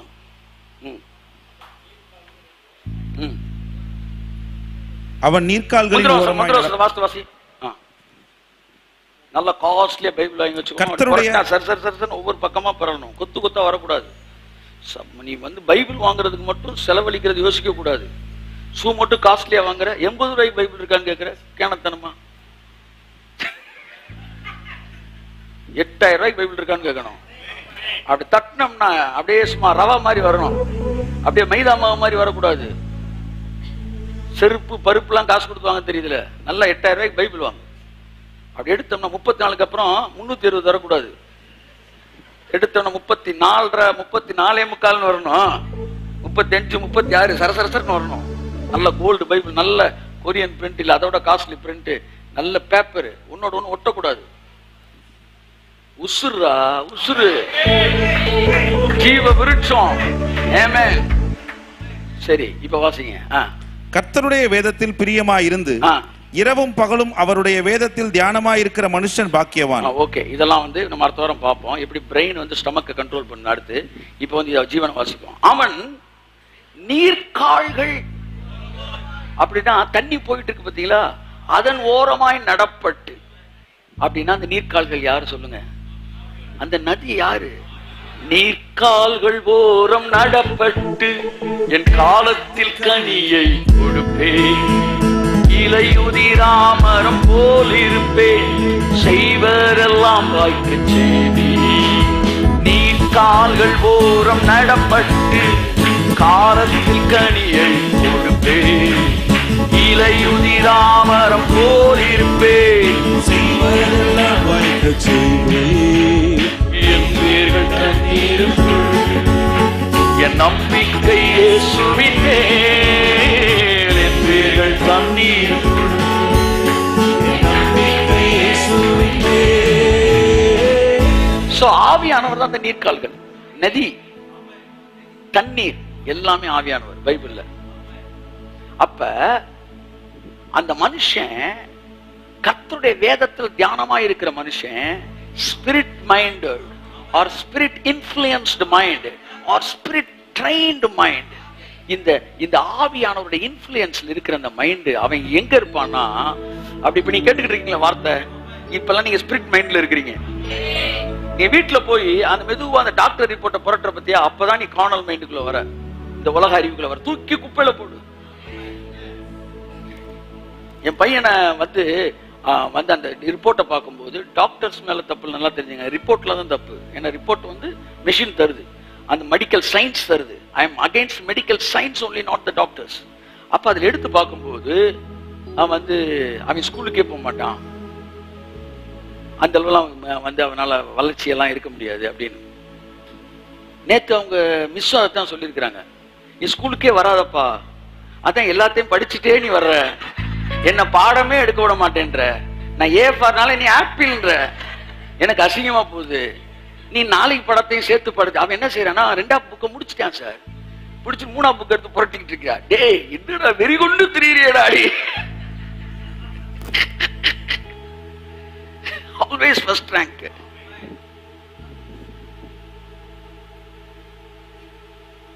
அப்ப எனக்கு அந்த ரிப்போர்ட் வந்தப்ப என்ன செஞ்சேன், என் கைக்கு வந்தப்ப கிழிச்சேன். God is watching. கிழிச்சு குப்பையில போட்டேன். மெடிக்கல் சயின்ஸை பார்த்து சொல்றேன், நீ என் சந்ததியை பத்தி சொல்ல முடியாது. என் பிள்ளைகள் ஒளிவ மர கன்றுகளை போல் இருப்பார்கள்.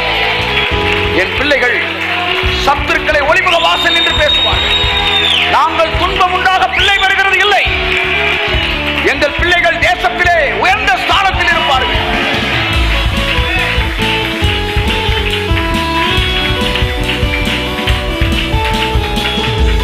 அப்புறம் சாட்சி சொல்றதுக்கு தேடுறேன், எங்கடா கிழிச்சு போட்டோம், காணாம மேடம், ஸ்டேஜ்ல காட்டுன்னு பாக்குறேன், காணாம போச்சு. ஓகே சொல்றேன். நீர்கால்கள் ஓரம் நடப்பட்டு, அந்த நீர்கால்கள் பரிசுத்த ஆவியானவர், அதுல இணைக்கப்பட்டவன் எப்படி இருப்பானா, ஆவியானவரோடு நிறைந்திருக்கிற மனிதனுடைய வாழ்க்கை. அதான் சொல்றேன், எப்ப பார்த்தாலும் யோசிச்சுட்டு இருந்தீங்கன்னா ஆவியானவர் இருக்க மாட்டாரு. நல்லா பாருங்களேன், யோசிச்சுக்கிட்டு இருக்கிறவன் ஆவிலே நிறைய மாட்டான் பாருங்க. ஆனா ஆவிலே நிறைஞ்சுக்கிட்டு இருக்கிறவன் யோசிக்கவே மாட்டான் பாருங்க.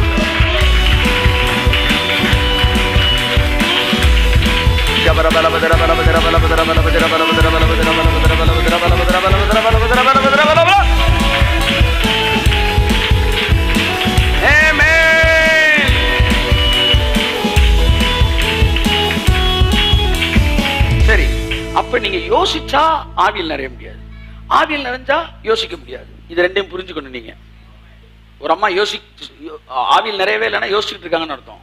ஒரு ஆவியில நிறையவே இல்லைன்னா யோசிச்சுட்டு இருக்காருன்னு அர்த்தம். ஆனா ஒருத்தர் ஆவியில் நிறைய யோசிக்க மாட்டான்னு அர்த்தம். இது வந்து பவுலே சொல்றாரு. அதாவது நான் ஆவியிலே விண்ணப்பம் பண்ணும் போது, எல்லாம் சொல்லுங்க, என்னுடைய கருத்து பயனற்றதாயிருக்கும். 1 கொரிந்தியர் 14 சொல்லுது, நான் ஆவியில இருந்தேன்னா மைண்ட் வேலை பார்க்காது. என் மைண்ட் வேலை பார்க்காட்டி என்ன, என்னைக்கு மைண்ட் வந்துச்சு அன்னைக்கு தானே மரணம் வந்துச்சு. மாம்ச சிந்தை மரணம். நீங்க எதையாச்சும் யோசிச்சுக்கிட்டே இருந்தீங்கன்னா வழக்கம் போல செத்துருவீங்க. உங்க சாவ நிப்பாட்டணுமா? இந்த செய்தியின் முக்கியமான ஒரு வார்த்தை இப்பொழுது நான் சொல்லுகிறேன்.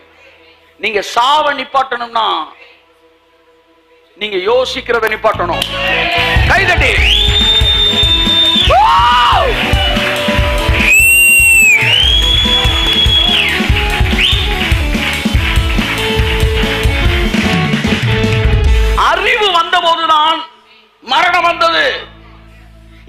அறிவு 24 hours வேலை பார்த்துக்கிட்டே இருக்கும். நீ தூங்குறப்ப கூட வேலை பார்த்துக்கிட்டு இருக்க 2 மேட்டர் இருக்கு. ஒண்ணு இருதயம், அனாட்டமியில முக்கியமான ஒண்ணு, நிறைய விஷயம் இருக்கு, பிரெயின். பிரெயின் மட்டும் எப்பவுமே வேலை பார்த்துக்கிட்டு இருக்கும். அப்படின்னா என்ன அர்த்தம்? மரணம் எப்பவுமே உங்கள்ட்ட வேலை பார்த்துட்டு இருக்கு. ஹலோ, அப்ப இந்த மைண்ட் இருக்கு பத்தியா, இந்த மைண்ட எவனாலையும் ஸ்டாப் பண்ணவே முடியாது. எதையுமே சிந்திக்க கூடாதுன்னு நீங்க நினைங்க, எதையுமே சிந்திக்க கூடாதுன்னு நினைச்சுக்கிட்டு இருப்பீங்க. உன்னால இந்த மெஷினை ஸ்டாப் பண்ணவே முடியாது. இந்த மெஷின் தான் உன்னை வயசாக்கிக்கிட்டு இருக்கு. இந்த மெஷின் தான் உன்னை வியாதி கொடுக்குது. இந்த மெஷின் தான் உன்னை சாவ நோக்கி ஓடிக்கிட்டு இருக்கு. இப்ப இந்த மெஷினை நீ நிப்பாட்டினா, நீ மரணத்தை நீ நிப்பாட்டிட்ட.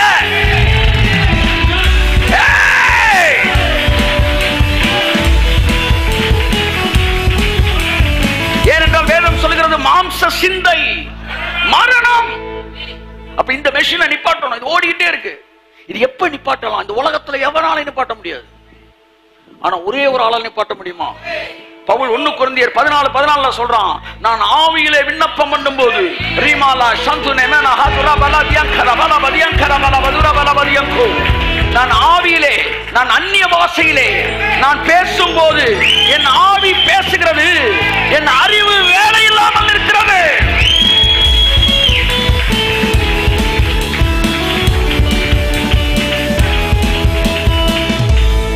My mind is unfruitful. கீழ இருக்கு பாருங்க, என் மூளை வேலை பார்க்காம நிக்குது. மூளைன்றதை எடுத்துட்டு எதை போடு? சாவுன்னு போடு. நான் அந்நிய பாஷையிலே பேசும்போது என் ஆவி விண்ணப்பம் பண்ணுகிறது, என் அறிவு, என்னுடைய கருத்து, என்னுடைய பிரெயின் வேலை பார்க்காம நின்றுது. அதாவது என்னுடைய சாவு வேலையை பார்க்க முடியாமல் நின்று விடுகிறது. ஒருத்தன் ஆவியிலே இருக்கும் போது, மனுஷன் அறிவை தின்னான்ல சார், அறிவு கனியை தின்னான்ல சார், அன்னைக்குதான் சார் சாவு வேலை பார்க்க ஆரம்பிச்சிச்சு. அன்னைக்குதான் சாவு வேலை பார்க்க ஆரம்பிச்சு. அறிவு வந்துச்சு, மரணம் வந்துச்சு. கொஞ்சமா யோசிக்கிறேன், கொஞ்சமா சாவான். நிறைய யோசிக்கிறேன், நிறைய சாவான். வேகமா யோசிக்கிறவன் வேகமா சாவான். ஏய், ரொம்ப டீப்பா சிந்திக்கிறவனுக்கு குழிய டீப்பா தோண்டிட வேண்டியதுதான்.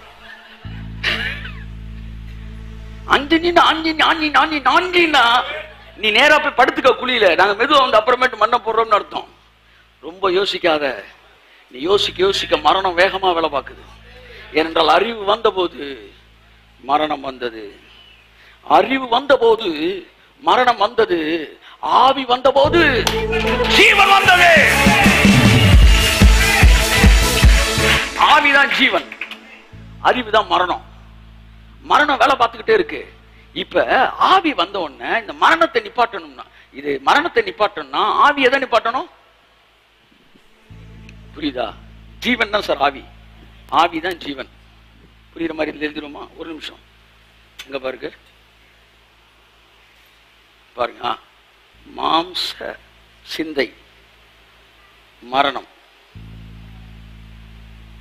ஆவியின் சிந்தை ஜீவன். என்னப்பா போடுப்பா? ஜீவன். கர்த்தர் மேல் பாரத்தை இட்டே அவரே என்னை ஆதரிப்பார். கர்த்தரையே நான் நம்பியுள்ளே.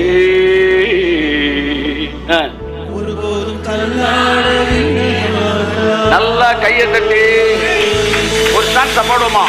உஷ்ணம் வருவதை பாராமல் என் இலைகள் பச்சையாயிருக்கும்.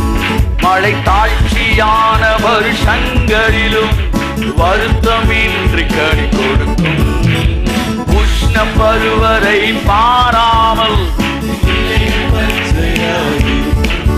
மழை தாழ்ச்சியான வருஷங்களிலும் வருத்தமின்றி கனி கொடுக்கும்.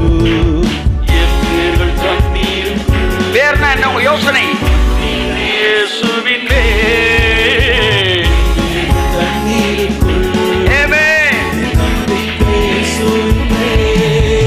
அப்ப பைபிள் சொல்லுது, அந்த மனுஷன் பாக்கியவான். அவன் என்ன செய்வானா? இரவும் பகலும் தினமும் மனுஷன் பாக்கியவான். அவன் நீர்க்கால்கள் ஓரம். அந்த நீர்க்கால்கள் யாரு? பரிசுத்த ஆவியானவர் நடப்பட்டு தன் காலத்தில் கனியை தந்து, அது அப்புறம் பேசுவோம், இலை உதிராதிருக்கிற மரத்தை போல இருப்பான். அப்படின்னா இலை உதிராத மரம்னா என்ன? ஒரு இலை எப்ப விழுகுது? செத்த உடனே விழுகுது. அப்படின்னா அவன் பாடியில டெத்தே வேலை. When you are connected with the Holy Spirit, death cannot work in your body. Kaithady.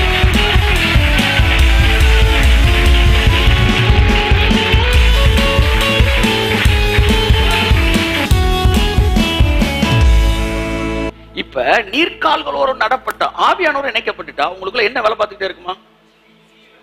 Jeevan operator. இல்ல இல்ல, மரணம் வேலை பார்க்காது. இலை உதிராத மரம் எல்லாம் சொல்லுங்க, சொல்லுங்க. இலை உதிரா மரம், முடி உதிரா மனிதன், இலை உதிரா மரம், பல்லு உதிரா மனிதன். கேட்டுங்க, உன் வாழ்க்கையில் எதுவுமே உதிராது. டெத் ஒன்று வேலை பார்க்காது. When Holy Spirit is in you, death cannot work in you. Work in you. உன்கிட்ட வேலை பார்க்க முடியாது. சோ கிறிஸ்துவை மரித்தோரிலிருந்து எழும்ப பண்ணின ஆவியானவர். ஓகே, இப்ப ஆவியானவர் இருக்காரு. கீழே கூட யார் இருக்கா? ஆவியானவர் வந்தா ஜீவன் வருது. இங்க மாம்ச சிந்தை இருந்தா என்ன வருது? மரணம் வருது. நல்லா கவனிங்க பாருங்க. ஜீவன் ஆவியானவர் வந்தவொடனே என்ன வந்துருது? ஜீவன். முத பழத்தை சாப்பிட்டானே யாரு? ஆதாம். பழத்தை சாப்பிட்ட உடனே என்ன வந்துச்சு? அறிவு வந்துச்சு. அறிவு வந்த உடனே என்ன வந்துச்சு? டெத் வந்துச்சு. இப்ப டெத்த காலி பண்ணணும்னா நீ எதை காலி பண்ணணும்? கையை தட்டு.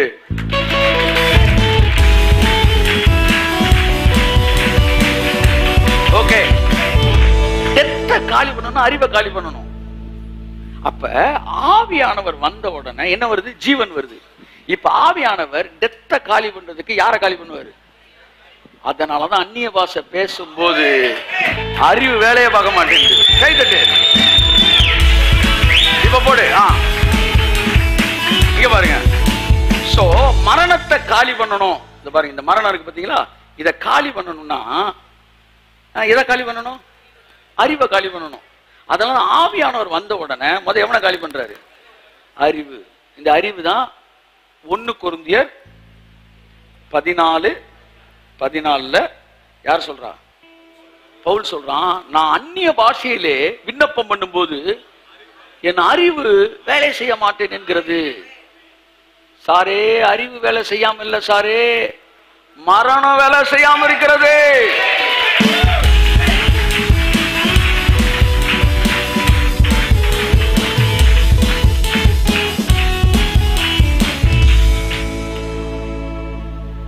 ஏன் பெண்கள் சீக்கிரமாக வயதாகி விடுகிறார்கள் ஆண்களை விட?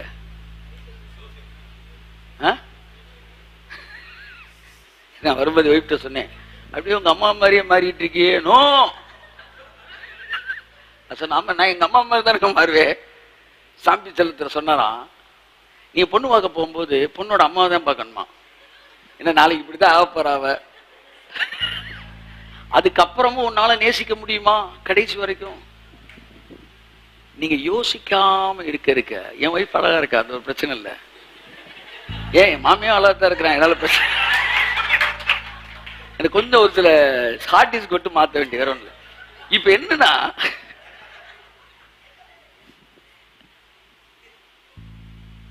நீங்க யோசிக்கும் போது நீங்கள் வயதானவர்களாய் மாறுகிறீர்கள். ஒருவன் சிறு குழந்தையை போல மாறாவிட்டால் ராஜ்யத்தில் பிரவேசிக்க முடியாது. ராஜ்யத்தில் என்ன இல்லை? மரணம் இல்லை. நீங்க எப்ப பார்த்தாலும் PhD ஸ்டூடெண்ட் மாதிரியே சுத்திட்டு இருந்தீங்கன்னு வச்சுங்களேன், கடைசி டிகிரி இருக்கும், நீ இருக்க மாட்ட. சர்ச்சு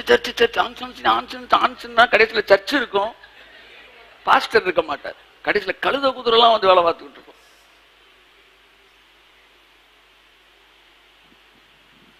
உண்டாக்கப்பட்டவைகள் விட உண்டாக்கினவன் மேன்மையானவன். வீட்டை விட வீட்டை கட்டினவன் மேன்மையுள்ளவன். சபைகளை விட சபைகளை கட்டுகிறவன் முக்கியமானவன். சுவர் இருந்தால்தான் சித்திரம். நீ இருந்தாத்தான் உன் பிள்ளைகள், நீ இருந்தாத்தான் உன் குடும்பம், நீ இருந்தாத்தான் எல்லாம். சந்தோஷமா இரு. மகிழ்ச்சியாரு, ரொம்ப யோசிக்காத, ஆவியில நிறைஞ்சிரு. ஆவியானவரோடு இணைந்திருக்க உன் பாடி துளிர்த்து கொண்டே இருக்கும். என்னாகும் 11 வீட்டுல போய் வாசிங்க. அங்கே காய்ந்து போன அந்த கோலை கொண்டு போய் எங்க வைக்கிறாங்க? மகா பரிசுத்த ஸ்தலத்துல வைக்கிறார்கள்.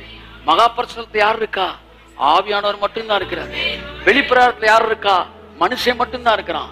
பரிசுத்த ஸ்தலத்துல யார் இருக்கா? மனுஷனும் இருக்கிறான், கடவுளும் இருக்காரு. மகா பரிசுத்த யார் இருக்கா? கடவுள் மட்டும்தான் இருக்காரு. வெளியில யார் இருக்கா? மனுஷன் மட்டும்தான் இருக்கான். பரிசுத்த ஸ்தலத்துல யார் இருக்கா? கடவுளும் இருக்கிறான், மனுஷன் இருக்கிறான். மகா பரிசுத்த யார் இருக்கா? கடவுள் மட்டும்தான் இருக்கிறாரு. அங்கே ஆவியானவர் மட்டும் இருக்கிறார். அங்கே கொண்டு போய் காய்ந்த அந்த கோலை வைத்த போது ஆரோனின் கோல் என்ன செய்கிறது? துளிர்க்கிறது.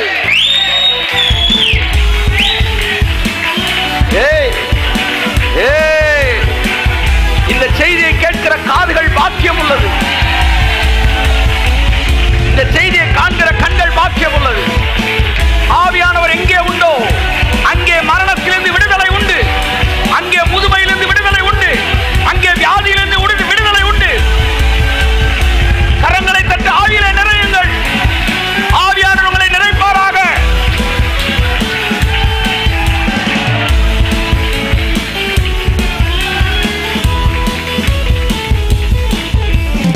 வருஷம் அந்த வாரம் நீங்க பாட போறீங்க. நீர்கால்கள் ஓரம் நடப்பட்டு என் காலத்தில் கனியை கொடுப்பேன். இளையுதிராமரம் போல் இருப்பேன். நான் செய்வதெல்லாம் வாய்க்க செய்வேன்.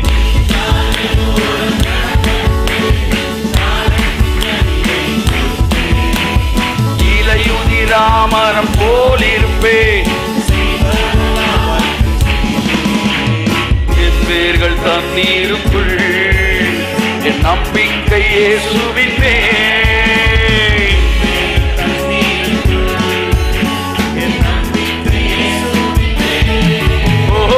கர்த்தர் மேல் நம்பிக்கை வைக்கும் மனுஷன் நான்.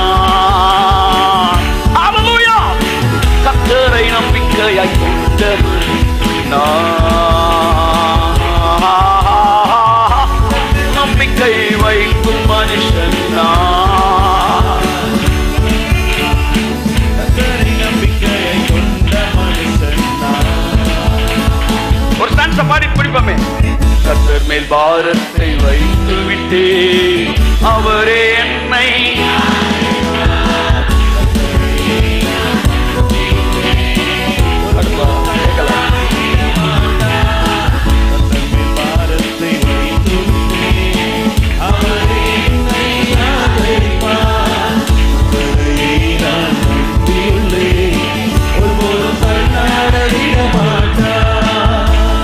உஷ்ணம் வருவதை பாராமல் என் இலைகள் பச்சையாயிருக்கும்.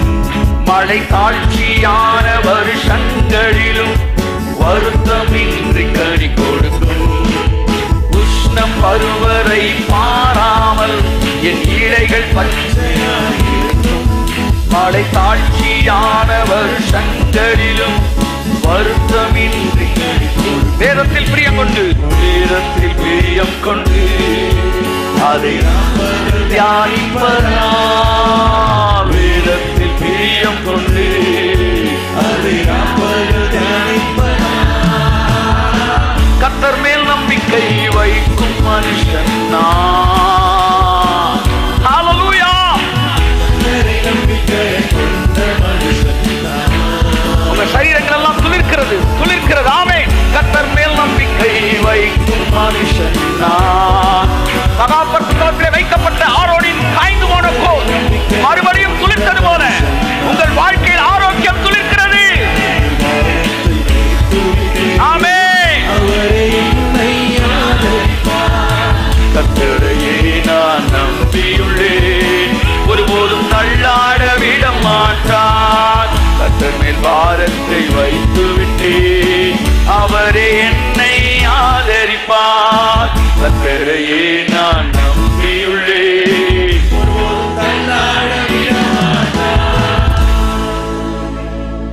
அப்படிலாம் அவ்வளவு சீக்கிரமா செத்து போயிட முடியாது. நான் சொன்ன வாழ்க்கையில் நான் அப்படி ஒண்ணு அனுபவிக்கல. வாழ்க்கை ஃபுல்லா உங்களுக்கு கொடுத்துட்டேன், அதனால அவ்வளவு சீக்கிரத்துல செத்துற முடியாது ஆண்டவரே. ஆமா, நான் நிறைய ரெஸ்ட் அனுபவிக்க வேண்டிய இருக்கு. ஆமா, இனி வாழ்க்கையில் நிறைவேற்ற வேண்டிய தரிசனங்கள் இருக்கிறது. என் ரட்சிப்பை அவனுக்கு காண்பிப்பேன். நீடித்த நாட்களால் திருப்தியாக்கி அவன் மனதில் எதையெல்லாம் பார்க்க வேண்டும் என்று விரும்பினானோ அதையெல்லாம் அவனுக்கு காட்டுவேன். வயதான முதியவர்களே, பயப்படாதிருங்கள். நீங்கள் விரும்பினதையெல்லாம் காணும் வரைக்கும் உங்களுக்கு மரணம் வருவதில்லை. நீங்கள் விரும்பினதையெல்லாம் நீங்கள் பார்க்கும் வரை உங்கள் மரணம் உங்கள் வீட்டில் வருவது இல்லை. ஆமென் சொல்லுங்க. ஆமென், ஆமென். May God bless you. அடுத்த வாரம் தொடர்ந்து நாம் ஜீவனை பற்றி பார்ப்போம். இன்றைக்கு ஆவியானவரும் ஜீவனும் என்கிற தலைப்பில் பார்த்தோம். கிறிஸ்துவை மரித்தோரும் எழும்ப பண்ணின ஆவியானவர், கிறிஸ்துவின் நின்று போன இருதயத்தை இயங்கச் செய்த ஆவியானவர், கிட்னியை இயங்கச் செய்த ஆவியானவர், லங்ஸை இயங்கச் செய்த ஆவியானவர், லிவரை இயங்கச் செய்த ஆவியானவர், கட்ஸை இயங்கச் செய்த ஆவியானவர் உங்களில் வாசமாக இருந்தால் சாவுக்கேற்பான உங்கள் இருதயத்தையும் உங்கள் கிட்னியையும் உங்கள் லிவரையும் உங்கள் லங்ஸையும் உங்களுடைய இறைப்பையையும் மறுபடியும் இயங்கச் செய்வார், ஜீவனுள்ளதை மாற்றுவார்.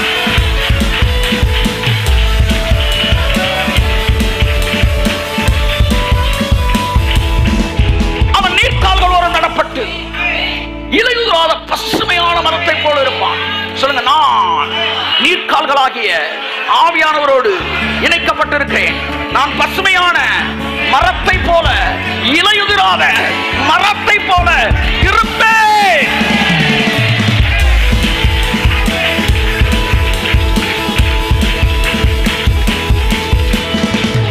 தயவு செய்து இது இப்படி பண்ணணும் அப்படி பண்ணணும் மாம்ச சிந்தைக்கு போகாதீங்க, விட்டுருங்க.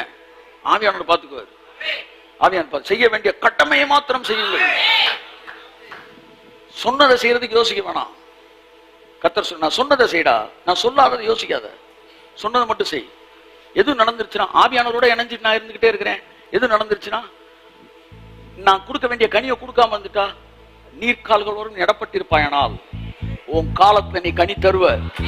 உனக்கு நடக்க வேண்டியதெல்லாம் தானா நடக்கும். காட்டு புஷ்பத்தை கவனித்து பார்,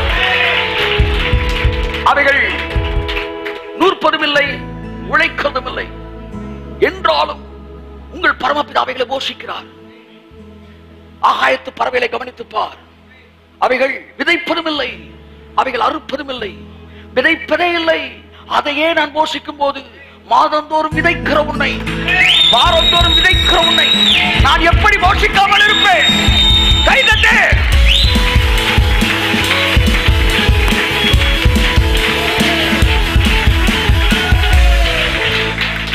எத்தனை எங்க லீடர்கிட்ட கேட்டேன், அது உழைக்கவே இல்லை, அதையே போஷிக்கிறாரு. நான் லீடர், நாங்க ஏன் உழைக்கணும்? அவர் சொல்ற வசனம் நல்லா வாசிரா, உழைக்கவே இல்லை, அதையே நான் உடுத்து வைக்கிறேன். என்றாலும் என்றாலும்னாலே அது ஏதோ தப்பு ஏதோ பண்ணுது, அதையே நான் உடுத்து வைக்கிறேனே. அப்போ உழைக்கிற ஒன்ன நான் ரோட்ல விட்டுருவேனா? விதைக்காத அந்த பறவையை நான் போஷிக்கிறேன். விதைக்கவே இல்லை, அதையே போஷிக்கிறேன். நீ விதைக்கிற ஒன்னு எப்படி நான் போஷிக்காம இருப்பேன்? நான் விதைக்காமல், நான் விதைத்ததை அறுக்காமல் நான் மரிப்பேன் என்றால் பரலோகம் என்னை ஏற்றுக்கொள்ளாது, ரிஜெக்ட் பண்ணி அனுப்பிடும். ஐயோ சார், தம்பி உள்ள வந்தா சிஸ்டமே வேற வேற லைட் எரியுது, நீ போ, நீ அனுபவிச்சுட்டு என்ன செய்யணும்? வரணும். ஆமா, இருக்கீங்களா? நேமேன் நேமேன் நேமேன் நேமேன். அப்படிலாம் செத்துற முடியாது. சொல்லுங்க சொல்லுங்க சொல்லுங்க.